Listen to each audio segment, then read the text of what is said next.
chapter 4, and we're going to be talking about online presence. Now, for some of us, let me just ask, let me not make assumptions. How many people feel in the fields that you guys are in that you need an online presence? Give me a thumbs up if you think I definitely need an online presence for my field. Okay. Give me a thumbs up if you think it's not really necessary for your field. Oh, I don't know. Okay. Now, so let me say this. You are promoting you. And in today's society, and I'm one of them, we have to come to terms with the role technology plays in careers today.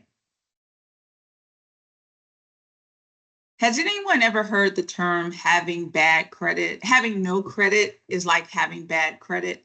Have you ever heard that term before?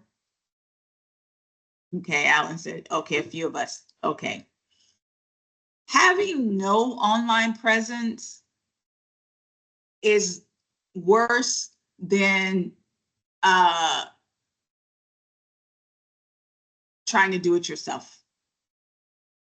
When you don't have an online presence nowadays, people are suspicious. Imagine that. If people can't find you online, they're suspicious. Maybe not in your initial job, but if you're trying, Eduardo agrees with me, right? Think about it. The expectation is that you have an online presence, especially if you're going to go into management, director. Imagine owning your own business. What is the first thing people want to do nowadays? They want to look you up.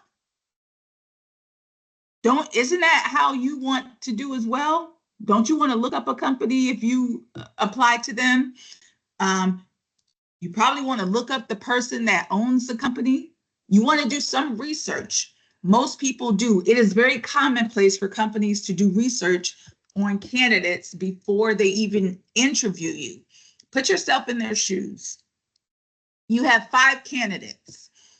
4 of the candidates you can find online. They have their LinkedIn pages. You can see the work that they've done. You can Google the companies that they've worked for. You may even see their names in some of the companies. Then you have this one person that you can't find anywhere online. Which one are you? Is it not the case that you may be a little bit more suspicious of this person? You may feel like, why is this person not online? Are they telling me the truth? Because the assumption is if you have a LinkedIn account and you're promoting yourselves and you're promoting, the companies that you've worked for, not that you're promoting them, but you're promoting the fact that you've done this work, that is more true. Not that it is more true than if you just have a resume, but the assumption is you are not going to post something that everyone can see if it's not true. So people are just expecting you to back up what you say on your resume by having some type of online presence showcasing what you're saying is truth. That's the reality. If you are going to start your own business, even more so, the expectation is at a minimum you have a website and you have a LinkedIn account. At minimum. So having an online presence is going to be very, very important in your career, whether we like it or not, it's going to be very important. Now, let me say this. For those of us that do have an online presence, give me a thumbs up if you do have an online presence. Let me say this to you. The good news is if you have an online presence, good, people can find you. The bad news is if you have an online presence and you have some stuff on your online suit that you're not supposed to have, people can find you. I tell people once you start your career, create your business online accounts. Can you still have personal accounts? You can. Do you need to curtail some of the stuff that you put on your personal accounts? You should. Will people judge you based upon what they find on your personal accounts? They will. Think about it.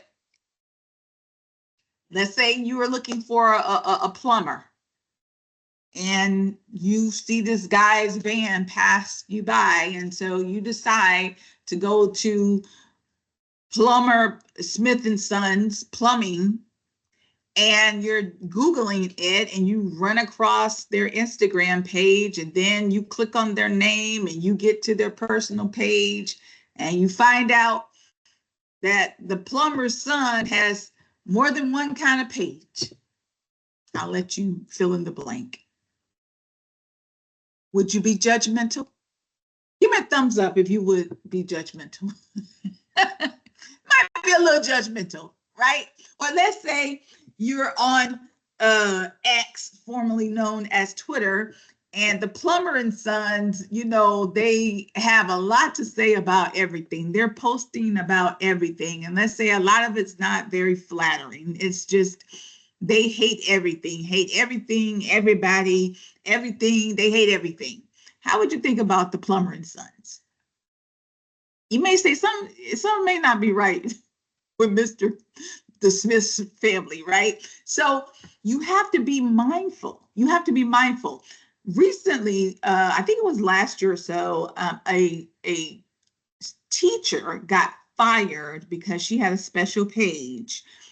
And some people felt like it was not right that she got fired. But let me ask you, I don't know how many of you have children. If your sixth grader came home and tells you they found, you know, Miss Jolene's special page on Instagram because they had an assignment, they have to do research. You know, kids do research at school, right? And they found her page. How many people would that upset? Give me a thumbs up if you'd be a little bit upset about that. Your kid comes home, sixth grade, and this is supposed to be social studies, but it ends up being a biology course. Now you have to explain to your sixth grader what they just ran across, right? I know those pages, it has a little bit of privacy and all that, but it can be found. You know, these kids nowadays are very savvy with technology. Anybody got a kid that's very savvy with technology? So you don't know, they're better than I remember once teaching a computer science class, they kids were telling me stuff. I'm like, oh my God, what website is that? I felt embarrassed. I didn't even know half the stuff they were talking about, to be honest with you. So nowadays kids are very tech savvy. So, you know, online presence is good, but you need to taper it, because there's a thing in chapter 4, it's called a digital footprint. What is that? That means everything that you do and say on social media, it becomes like a library of everything you've posted, and any tech savvy person can find it. You don't believe that? You see what happens in the news all the time, right? People are doing stuff and people are finding it and people are having issues with it. So you don't want that to happen to you. Are there companies that do that type of stuff, look up stuff online? There is, unfortunately, guys. I worked for a CEO and she would Google everybody, and she had these Google alerts that anytime our company was mentioned, she would get a Google alert. And this was years ago. And one of our coworkers, yes, he was looking for a job, and he posted his resume and it had our name in it, and she got it, and she was all up in arms about it. She wanted to fire him. How dare he be looking for another job? I was like, this lady is crazy. But so you never know who you work for. You never know how companies think, right? So you want to just be mindful of what you're putting on there. And more importantly, you know, you want to have positive stuff on there, but you know, you have to be mindful that people will search, and you don't want them to find something that, you know, could cost you, your job and opportunity or your company business, right? Chapter 4 also talks about just being professional all the way around, even when it comes to your email. Like, go ahead and start putting those signature blocks in there and start promoting yourself, even if it's nothing more than an electrician, Sarah Smith, electrical technician. Start doing that now, because you want people to start to look at you in that way, right? When it comes to having these accounts, it's not just about so people can find you, but what else is it about? It is about networking. Networking is key. Networking is going to be a large part of how you get jobs and opportunities. Yes. Is 50% of your success based on who you know? Yeah. And some people say 60 or 70% based on who you know. And it doesn't have to be what you think. It doesn't have to be the good old boy network, or you have to be part of some fraternity club, a sorority group. Sometimes you just have to know people, right? I just had someone tell me yesterday, or even the day before, 2 people actually, hey, I have this job opportunity. Do you know someone that could fit the bill for these 2 jobs, right? Just yesterday. And it's just because it's who you know. So a lot of opportunities come word of mouth. And so it's so important, like accounts like LinkedIn, which is one of the ones we want you guys to practice doing your profiles on in this course. It's going to be critical to your success, networking with these entities, with these individuals. Back in the day, Twitter used to be the thing. Let me tell you, I don't know if anybody remember when Twitter was actually a sound, solid place to go for information. It used to be the thing. Like, outside of LinkedIn, Twitter was the place to go to. Every company had a Twitter account. You would go there to get the news. It was almost like going to some big New York City, news outlet. Nowadays, I don't know. Listen, I don't personally recommend it, because if you go on there now, to me, it's just all propaganda. It's all just, a lot of companies have left. So it's just a bunch of, and listen, nothing wrong with individuals like ourselves, but I don't know about you. I don't want to just talk to people like me. I want to see professional companies, real news, not opinion stuff. Am I wrong about that? Like, when you go onto accounts, don't you want, when you Google, you don't want to just see a bunch of people talking about how they feel about life, right? That's not why I got a Twitter account. I got a Twitter account because I want to hear what Microsoft has to say about Microsoft. I don't want to hear what my next door neighbor has to say about Microsoft.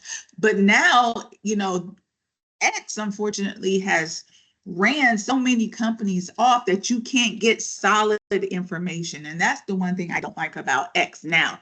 So I'm not going to suggest that you do a professional account there. I mean, you can, but you are going to have to block out a lot of things that may not be suitable nowadays, because unfortunately, the leadership changed, and whatever. But, Instagram is still a place you can go. I mean, obviously, I would suggest, one thing I tell people, make 2 accounts. Get you a professional Instagram account, or if you don't use your personal account that much, you convert your personal account into a professional account. What does that mean? That means start promoting stuff about your company. For those that are in the VA field, that's an easy transition, because so much of our personal lives intertwine with our pets, right? So if that is your profession, it's easy to, hey, if domesticated animals is your thing, or maybe reptiles are your thing, or maybe, marine biology, because we're down, in the water, and whatever your thing is, put that on your page, make that a thing, drive traffic to your page. How does that have to do, what does that have to do with work? Well, guess what? When you go apply for a job and you're applying to work at, let's say, some type of botanical place, or maybe some type of biology, marine biology place. You know, they have so many of them, like down in Key West or something. They go to your page, they Google you, and you're talking the talk, right?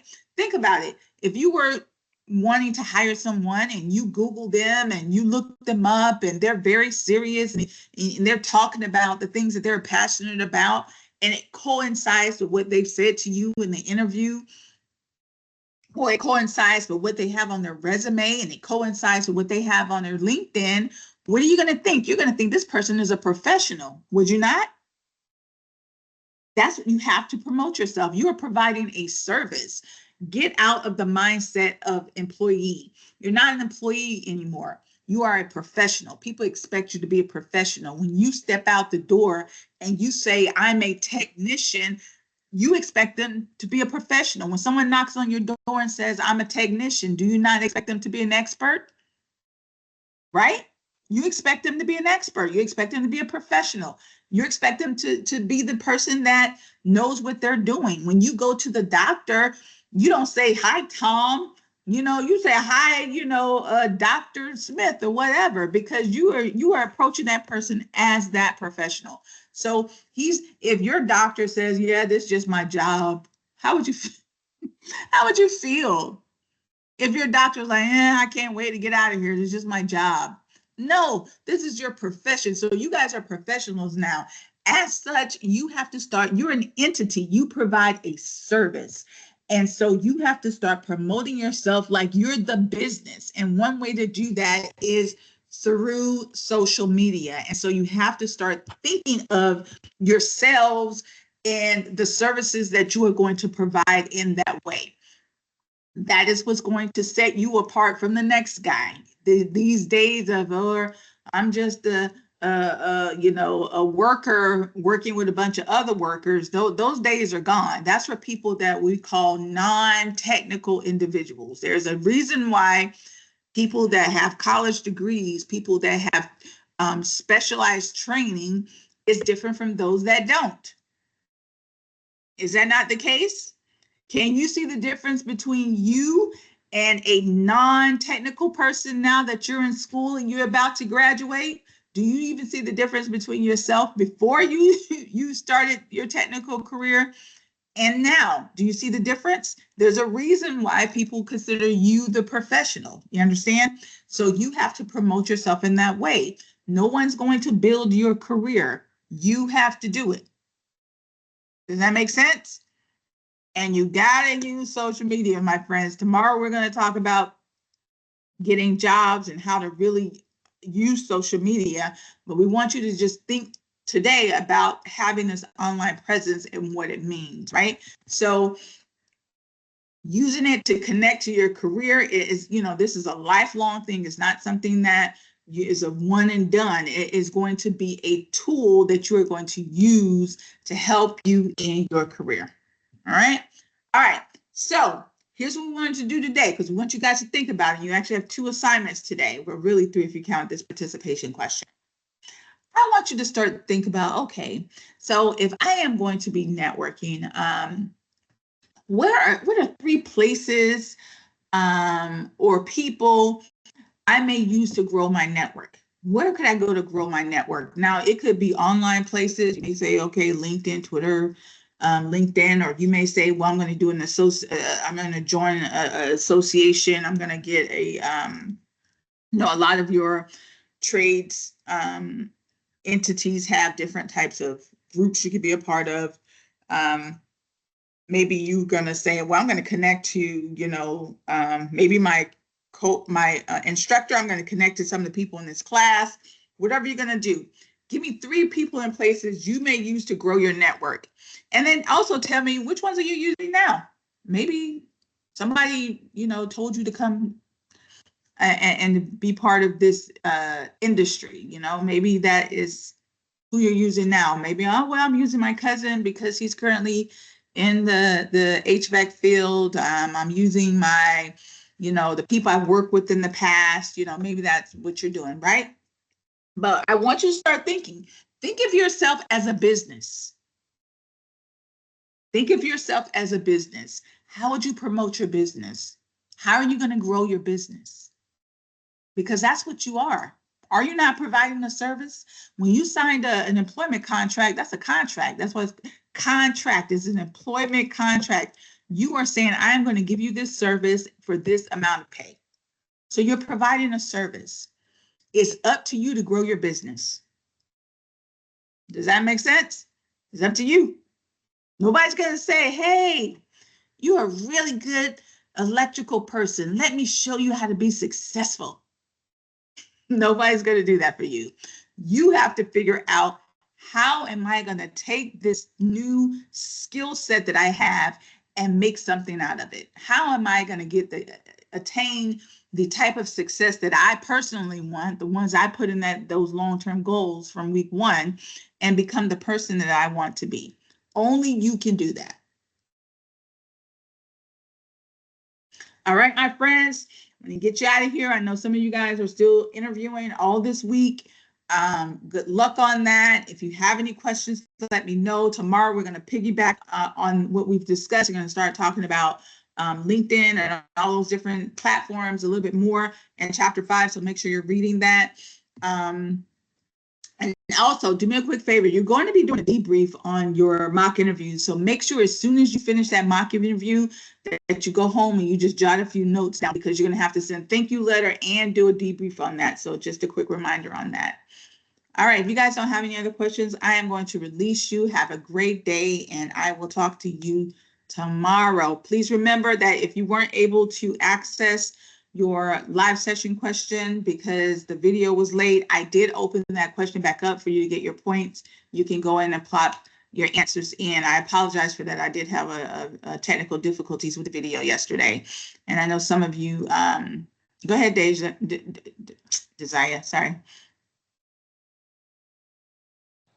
I just want to ask you something in private when you're done.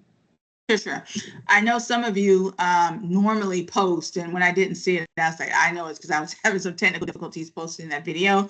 So I did put the video up yesterday, but I also opened up that live question if you want to go back and put your answers in. It'll be up until tonight. All right, let me go ahead and stop the recording. Did I